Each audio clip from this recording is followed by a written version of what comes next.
जब बेटा बहू अपने बुजुर्ग पिता को वृद्धाश्रम छोड़ने के लिए जाते हैं तो रास्ते में तो वह पिता रोता रहता है और फिर जब गाड़ी रुकती है तो उसके बाद पिता जोर जोर से हंसने लगता है। आखिर क्या हुआ था ऐसा? ये कहानी बड़ी रोचक है और इस कहानी से हमें बहुत कुछ सीखने को मिलेगा। इसको पूरा जरूर देखिएगा।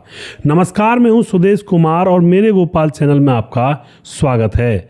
दोस्तों, यह घटना कर्नाटक के एक छोटे से गाँव के अंदर घटित होती है, जहां पर मदन लाल नाम का एक शख्स जो कि खेतीबाड़ी किया करता है, उसके साथ उसकी पत्नी है प्रेमलता, और ये दोनों पति पत्नी आराम से मिलजुल कर रहा करते हैं और दोनों के अंदर प्रेम इतना है कि शायद उस गांव में कोई पति पत्नी आपस में इतना प्यार ना करते हों।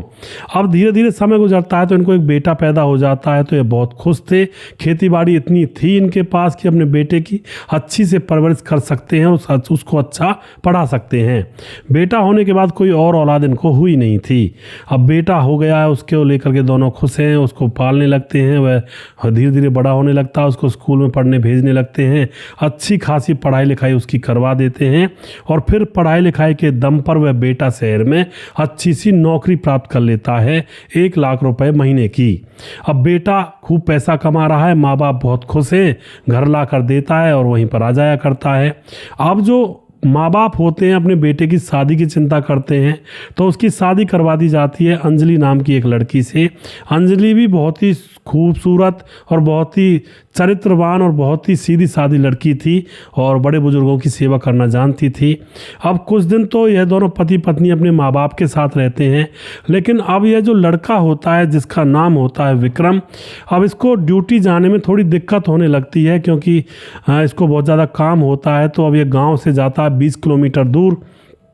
तो 20 किलोमीटर का दूर का जो सफ़र था वह इसको परेशान करने लगता है क्योंकि वहाँ से इसको या तो गाड़ी लेकर जाना पड़ता है या फिर बाइक से जाना पड़ता। तो यह अब अपने माँ बाप से कहता है कि मम्मी पापा, मैं तो वहीं पर एक मकान खरीद रहा हूँ, काफ़ी दिन हो गए थे, पैसे भी कमा लिए थे, तो मैं वहाँ पर एक मकान खरीद लेता हूँ। तो मम्मी पापा कहते हैं हाँ बेटा, बहुत अच्छी बात है, शहर में प्रॉपर्टी हो जाएगी, बहुत अच्छी बात है, पैसे इकट्ठे किए हैं तुमने, मकान खरीद लो। तो एक बहुत ही सुंदर सा मकान खरीद लिया जाता है और जो माँ बाप होते हैं मकान को देखने के लिए जाते हैं और बहुत खुश होते हैं कि देखो हमारे बेटे ने मकान खरीद लिया। अब उसको किराए पर उठाने का उनका प्लान था, किराए पर उठा भी दिया जाता है। तकरीबन 6 महीने तक वह मकान किराए पर रहता है, पैसे उनके पास आ रहे होते हैं।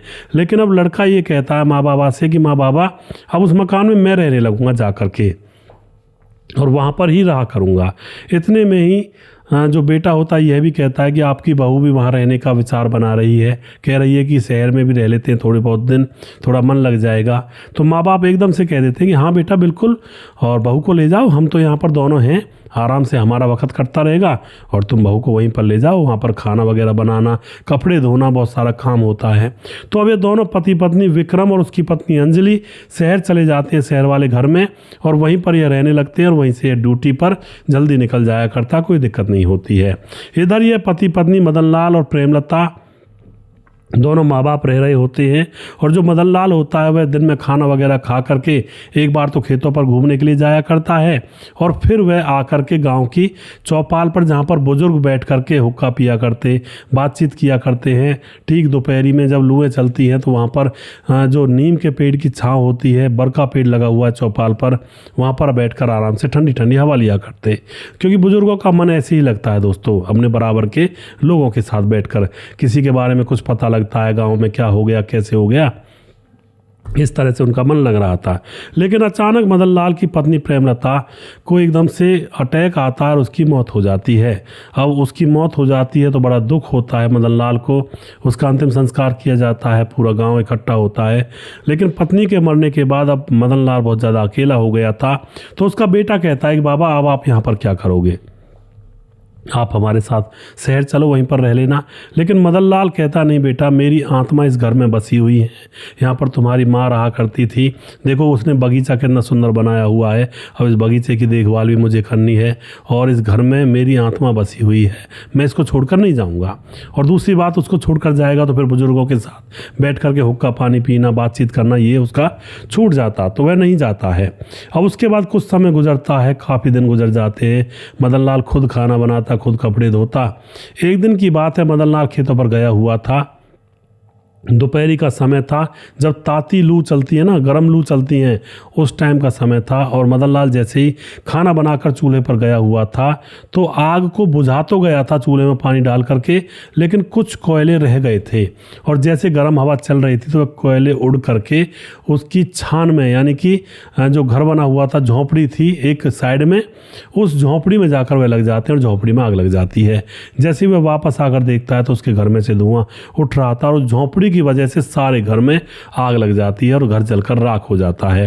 अब तो माथा पकड़कर रोने लगता है कि मुझे घर जलने का कोई अफसोस नहीं है, लेकिन मेरी पत्नी की यादें इस घर में बसी हुई थी। उसने एक एक फूस इकट्ठा करके, एक एक लकड़ी इकट्ठा करके ये छतें बनाई थी, क्योंकि कच्चा घर था दोस्तों, गाँव के अंदर पक्का नहीं था, उनका बहुत बड़ा घर था लेकिन कच्चा था। ये झोंपड़ी और ये उसार, बहुत सारी चीज़ें ऐसी बनती हैं, कच्चे घर भी बड़े अच्छे लगते हैं, मरुक लगते हैं। तो अब वह रोने लगता है बैठा बैठा। उसका बेटा भी आ जाता, किसी ने फ़ोन कर दिया था कि भाई तुम्हारे गांव के घर में आग लग गई है।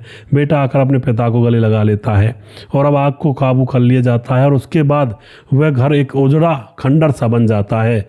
अब जो बेटा होता है वह अपने पापा से कहता है, पापा अब तो चलो मेरे साथ, वो बहुत बड़ा घर है, वहीं पर हमारे साथ रह लेना।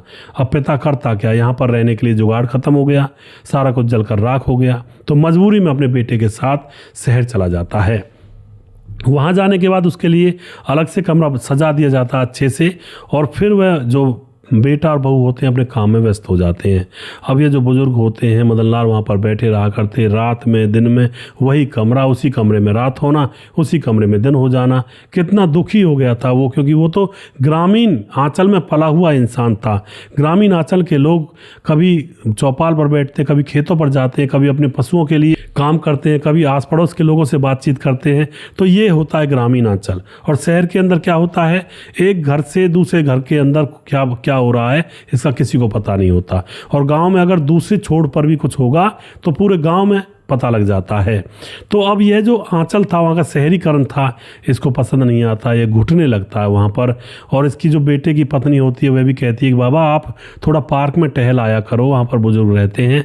अब मदन लाल पार्क में भी जाता है।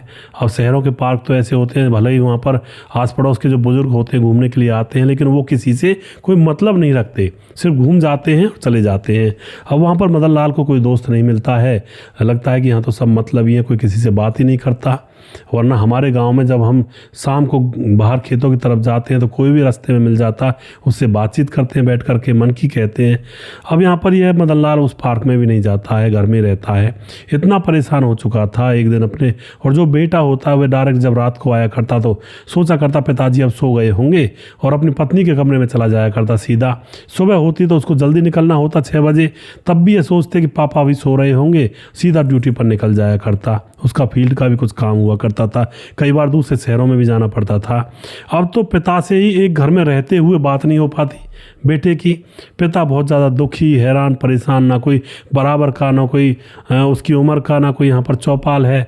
तो एक दिन रोने लगता है। उसका बेटा आया हुआ था और वह बेटे से कहता, बेटा तू मुझे वृद्धाश्रम छोड़ा, वहाँ पर कुछ बुजुर्ग तो होंगे जिनसे मैं बातचीत कर सकूँगा, यहाँ पर क्या बात करूँ तुम लोगों से, और तुम लोग अपने बात काम में लगे रहते हैं।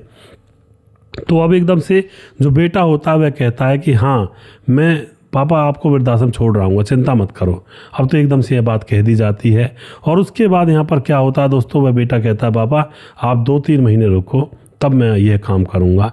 तो 2-3 महीने गुजर जाते हैं। 2-3 महीने गुजरने के बाद यह लड़का जो होता है विक्रम अपने पापा से कहता है, पापा आ जाओ, गाड़ी में बैठो, अपना सामान ले लो, और अब मैं आपको वृद्धाश्रम छोड़ कर आ जाऊँगा, आपने कहा था ना। अब तो यह बात सुन करके जो पिता होता है मदन लाल, उसके तो पाँव के नीचे से ज़मीन खिसक जाती है कि मैंने तो ऐसे ही कहा था। दुखी हो रहा था यहाँ पर, लेकिन वह बेटे से नहीं कहता है, वह भी कहीं ना कहीं अपने मन में एक चीज़ छुपा कर रखे हुए था।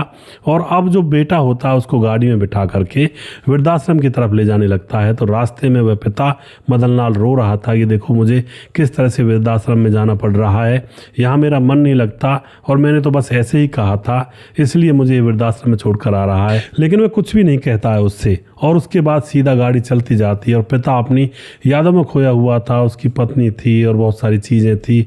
और उसके बाद एकदम से गाड़ी रुकती है और जो बेटा होता है वह कहता है, बाबा आपका वृद्धाश्रम आ गया। अब बाबा आंखों में आंसू थे, अपना सामान लेकर कार से निकलता है, लेकिन जैसे कार से नीचे पांव रखता है वह एकदम से हंस पड़ता है। खुशी के आंसू उसकी आंखों से निकलने लगते हैं, क्योंकि उसके सामने उसका गांव था और उसका जो घर था जो जल गया था वह दोबारा से उसके बेटे ने उसी डिज़ाइन में बनवा दिया था और रंगाई पुताई करके बिल्कुल एकदम से चमाचम वह घर बनवा दिया था। और जो पार्क बगीचा था घर के आंगन में, उसको भी अच्छे से वहाँ पर फूल पेड़ पौधे दोबारा से लाकर रख दिए थे, उगाए थे। अब तो अपने घर को इस कंडीशन में देख करके वो बुजुर्ग आदमी खिलखिलाने लगता है और अपने बेटे को गले लगा लेता है और उसके बाद कहता है, बेटा तू मेरी अंदर की बात समझ गया, मैं तो कुछ और ही समझ रहा था। अब बेटा कहता है, मैं बेटा भी तो आप ही का हूँ। और उसके बाद उसका सारा सामान अंदर जमाते हैं। वहाँ पर 2 कमरे एक्स्ट्रा बनवा दिए थे उस बेटे ने। और उसके बाद बेटा कहता है, बाबा हम भी यहीं पर आ रहे हैं। और उसके बाद वह बेटा जो होता है अपनी पत्नी को लेकर गांव में ही आ जाता है, क्योंकि उन दोनों पति पत्नी ने आपस में बातचीत कर ली थी कि भाई इनका मन नहीं लग रहा है और शहर में हमारा भी मन नहीं लगता है, हम भी गांव चलते हैं क्योंकि हम गांव के ही रहने वाले हैं। उसके बाद वो बेटा बहू भी वहाँ पर आ जाते हैं और जो मदन लाल जी हैं वो आराम से गाँव में घूमते हैं और चौपाल पर बैठ कर हुक्का पीते हैं बुजुर्गों के साथ और अपने खेतों पर जाकर चक्कर लगाया आते हैं एक बार।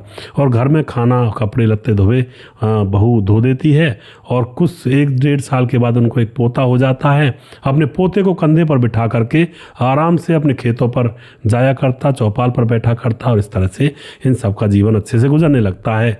जो बेटा होता है उसने कार ले ली होती है, कार से 20 किलोमीटर की दूरी ज़्यादा नहीं होती है और वह ड्यूटी वहीं से रोज़ जाया करता है। तो इस तरह से दोस्तों कई बार हम बुज़ुर्गों की अंतरात्मा को नहीं समझते हैं। कई बार कहते हैं भाई चलो, कई मामले हमने अपने आस पड़ोस में देखे हैं जिनके बच्चे पोते जो इन बुज़ुर्गों के शहरों में लगे हुए हैं और उन कबूतर खानों में रहते हैं। दोस्तों कबूतर खानों का मतलब आप समझ गए होंगे, जो फ्लैट होते हैं उनको मैं कबूतर खाना कहता हूँ, उनमें रहते हैं। तो वो कई बार लाड में आकर के अपने बुज़ुर्गों को वहाँ पर ले जाते हैं। अब वहाँ पर क्या है, वहाँ पर सामने वाला जो दरवाज़ा है किसी का वो भी नहीं जानता, किसी को आपस में एक दूसरे को नहीं जानते, बस उसी में मुंदे रहना, उसी में सुबह, उसी में शाम, उसी में रात हो जाती है। दोस्तों वहाँ पर फिर उन बुज़ुर्गों का जी घबराने लगता है और फिर वो कहते हैं कि हमें हमारे गाँव ही छोड़ दो, क्योंकि ग्रामीण आंचल की जो रहन है, जो रहन सहन है, उसके बराबर की होड़ किसी से नहीं होती है। अगर ये भाई तरक्की नहीं करेंगे, शहर में नहीं जाएंगे तो तरक्की नहीं होगी। अरे जिन बच्चों को कमाना है वो शहर में जाएं, वहाँ पर रहें, लेकिन जो माँ बाप हैं वो तो गांव में ही उनका मन लगता है और गांव में ही अच्छे रहते हैं। तो आप जो भी कुछ कहना चाहते हैं अपनी राय कमेंट बॉक्स में लिख सकते हैं। और वीडियो के लास्ट में कुछ भाइयों के नाम ज़रूर लेना चाहूँगा जो हमारे वीडियोज़ को देखते हैं और हमें खूब सपोर्ट करते हैं। हमारे साथ यशवंत सिंह चौहान कमेंट करते हैं, समाधान पाटिल जलगांव महाराज से कमेंट करते हैं, सुशील चौधरी अमर भाई लगातार कमेंट करते हैं, ओम प्रकाश कमेंट करते हैं, रामपाल कमेंट करते हैं, चंद्रशेखर कुशवाहा कमेंट करते हैं, राजेंद्र धेरू कमेंट करते हैं, मुकेश कुमार यूपी 83 से कमेंट करते हैं, दीपान सिंह कमेंट करते हैं, मोहन सिंह कमेंट करते हैं, हृदयराम भारती हैं, सुमेर एस कमेंट करते हैं, प्रवीण बघेल शिवपुरी से कमेंट करते हैं, विंध्याचल राजभर कमेंट करते हैं, स्वपन डे कमेंट करते हैं, सूरज डीओ फिजी से कमेंट करते हैं, प्रवीण बघेल शिवपुरी से। और उसके बाद हमारे साथ रजत सैनी कमेंट करते हैं, राम पुकार विलोक कमेंट करते हैं, मोनू जैन कमेंट करते हैं और बम बहादुर खड़का कमेंट करते हैं। दोस्तों उसके बाद हमारे साथ राम मोहम्मद यासीन लाहौर पाकिस्तान से कमेंट करते हैं, राधेश्याम शर्मा सिरसी जयपुर राजस्थान से, राजकिशोर चौरसिया महाबलेश्वर महाराज से। और उसके बाद सुशील चौधरी हमारे लगातार कमेंट करते हैं, खारडा बांध राजस्थान से छगनदास जी कमेंट करते हैं और दुर्योधन भाई कमेंट करते हैं। और जिस भाई का नाम रहेगा उस भाई का नाम अगले वीडियो में ज़रूर लूँगा। अगला वीडियो बहुत जल्दी फिर से लेकर आऊँगा। तब तक आप खुश रहें, सावधान रहें। जय हिंद, जय भारत।